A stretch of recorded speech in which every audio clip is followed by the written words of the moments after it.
समस्त NIOS delete साथियों का स्वागत है आपके अपनी YouTube channel MKS teaching point में। सुप्रीम कोर्ट सुनवाई से पहले बड़ी खबर आ चुकी है।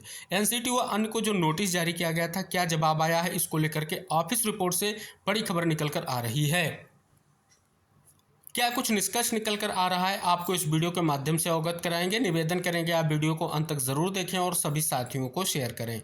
जो साथी चैनल पर पहली बार विजिट कर रहे हैं तो कृपया चैनल को सब्सक्राइब करके बेल आइकन जरूर प्रेस कर लें। साथियों, जैसा कि इंगित करा दें, कल 23 तारीख को आपकी दो महत्वपूर्ण याचिकाएं, एक तो आपकी ट्रांसफर पिटीशन, दूसरी Kaushik Das versus the state of West Bengal की जो याचिका है उस पर सुप्रीम कोर्ट में सुनवाई सूचीबद्ध है। अगर साथियों हम बात कर लें, जो ऑफिस रिपोर्ट आई है उससे आपका जो नोटिस इशू हुआ था, नोटिस के प्रत्युत्तर में क्या कुछ निष्कर्ष निकल कर आया है वो आपको हम इंगित कराने वाले हैं। आप सभी के सामने आपकी जो ट्रांसफर पिटीशन याचिका है उसके केस का स्टेटस है। अगर हम बात कर लें इस याचिका में, तो हम आपको वो इंगित कराएंगे जो इसमें रिस्पोंडेंट हैं। रिस्पोंडेंट के बारे में इंगित क्यों कराएंगे, जो आपके लिए बहुत ही महत्वपूर्ण है। अगर हम रिस्पोंडेंट को इंगित कराएं तो नंबर 1 पर the state of Uttar Pradesh, number 2 पे examination regulatory authority Uttar Pradesh, number 3 पर national council for teacher examination. इसके अलावा अगर हम बात कर लें तो रिस्पोंडेंट नंबर 32 पर national council for teacher education, और रिस्पोंडेंट नंबर अगर हम बात कर लें 65 पर तो आपका national institute school of open schooling यानी NIOS। तो इस प्रकार से अगर हम रिस्पोंडेंट को यहाँ पर देखेंगे, बहुत सारे रिस्पोंडेंट हैं। टोटल अगर इनकी संख्या हम बात कर लें 213 है जो यहाँ पर आपको इंगित हो रहा है। अब ऑफिस रिपोर्ट से क्या कुछ निष्कर्ष निकल कर आ रहा है वो बहुत ही महत्वपूर्ण है। यहाँ पर अगर आप देखेंगे तो जो यह मामला दिनांक 29/7/2024 को माननीय न्यायालय के समक्ष जो है कार्यालय रिपोर्ट दिनांक 27/7/2024 के साथ सूचीबद्ध किया गया। तब न्यायालय ने निम्नलिखित आदेश पारित किया। विलंब क्षमा किया गया। पूर्व आदेश के अनुसार 23 सितंबर 2024 को जवाब देने योग्य नोटिस जारी करें। इस न्यायालय द्वारा पूर्व में दी गई अंतरिम राहत जारी रहेगी। अगर यहाँ पर हम बात कर लें 213 रिस्पोंडेंट यानी प्रतिवादी हैं, सभी से कहीं ना कहीं स्पष्ट तौर पर जो नोटिस इशू किया गया था, यहाँ पर स्पष्ट था कि 213 प्रतिवादियों को दिनांक 12/8/2024 को पंजीकृत जो है AD पोस्ट के माध्यम से वापसी योग्य नोटिस जारी किया गया था। और ट्रैक रिपोर्ट के अनुसार उक्त प्रतिवादियों पर सेवा स्थिति नियमानुसार है। अगर हम बात कर लें तो यहाँ पर देखेंगे 1, 3, 8, 9, 11 यानी जो ये रिस्पोंडेंट की संख्या दी गई है, इनके द्वारा अभी जो है सेवा स्थिति इनकम्प्लीट है यानी अभी पूर्ण नहीं हुई है। अगर बात कर लें इसके अलावा जो दूसरा कॉलम दिया गया है, उनकी ओर से जो है सेवा स्थिति यानी सर्विस रिपोर्ट जो है वो पूरी है। लेकिन अगर साथियों हम बात कर लें, इसमें और कुछ महत्वपूर्ण तथ्यों को इंगित कराया गया है जो रिस्पोंडेंट नंबर आपके 32 और रिस्पोंडेंट नंबर 65 से संबंधित है। यहाँ पर साथियों अगर आप देखेंगे, स्पष्ट किया गया है कि 4/9/2024 को रिस्पोंडेंट नंबर 32 की ओर से वकालतनामा और अपीयरेंस जो है फाइल किया गया। इसी तरीके से अगर बात कर लें रिस्पोंडेंट नंबर 65 की ओर से 9/9/2024 को वकालतनामा और साथ ही अपीयरेंस जो है कहीं ना कहीं यहाँ पर स्पष्ट तौर पर फाइल हुआ। लेकिन यहाँ पर अगर आप देखेंगे लिखा गया but no counter affidavit has been filed, यानी काउंटर एफिडेविट फाइल नहीं किया गया जो यहाँ पर इंगित कराया गया है।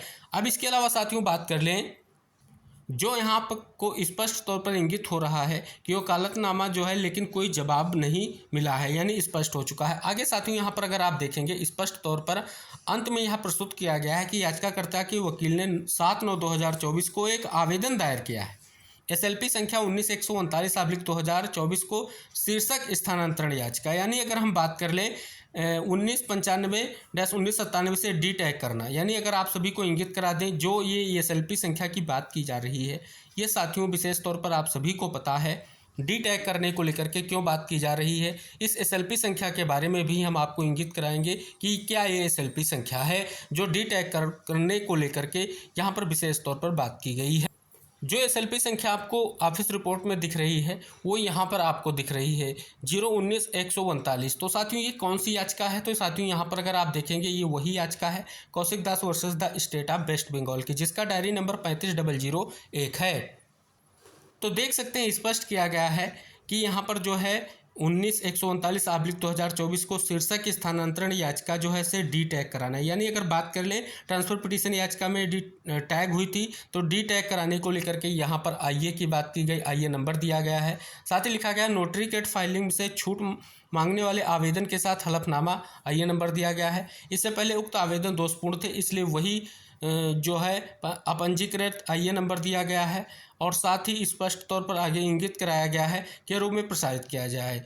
तो देख सकते हैं कि लिए वकील याचिकाकर्ताओं ने आवेदनों में दोषों को ठीक कर दिया है, इसलिए उक्त आवेदनों को आईए संख्या 2043-13/2024 और आईए संख्या 2043-14/2024 के रूप में पंजीकृत को प्रचालित किया जा रहा है माननीय न्यायालय को आलोकनार्थ।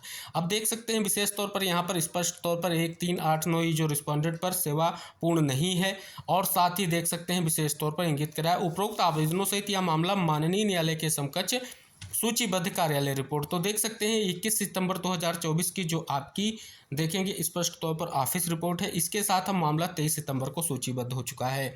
यानी जो प्रत्युत्तर की अगर हम बात कर लें क्या उत्तर आया है नोटिस का, उस पर पेज में यहाँ पर देख सकते हैं विशेष तौर पर स्पष्ट हो चुका है और सारी चीज़ें यहाँ पर स्पष्ट हो चुकी हैं।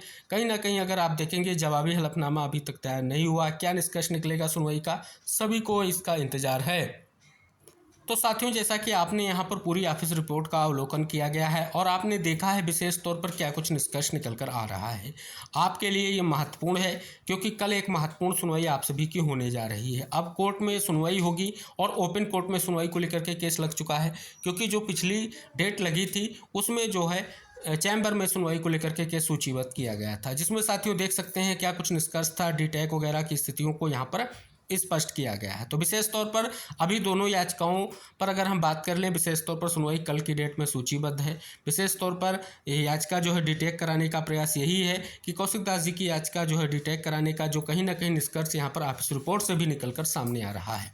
अगर साथियों हम स्पष्ट कर दें, कहीं ना कहीं कल की सुनवाई सभी दृष्टिकोणों से महत्वपूर्ण है, क्योंकि अगर आप देखेंगे विशेष तौर पर ट्रांसफर पिटीशन याचिका भी महत्वपूर्ण है, जिस पर पिछली 2 सुनवाइयों में महत्वपूर्ण निष्कर्ष निकला, नोटिस इशू किया गया और नोटिस के लिए जो निष्कर्ष निकल कर आया वो भी बहुत ही महत्वपूर्ण है। हालांकि साथियों अगर आप देखेंगे अभी भी कहीं ना कहीं देखेंगे सर्विस इनकम्प्लीट निकल कर सामने आया है, तो कल क्या कुछ निष्कर्ष निकल कर आएगा सुनवाई का, इसको सभी को बेसब्री से इंतजार है। तो इस प्रकार से साथियों ये महत्वपूर्ण जो इन्फॉर्मेशन है सभी तक जरूर शेयर करें कि वर्तमान में जो नोटिस इशू किए गए थे उनके जवाब में क्या कुछ स्थिति है वो आप सभी के सामने निकल कर आ चुकी है।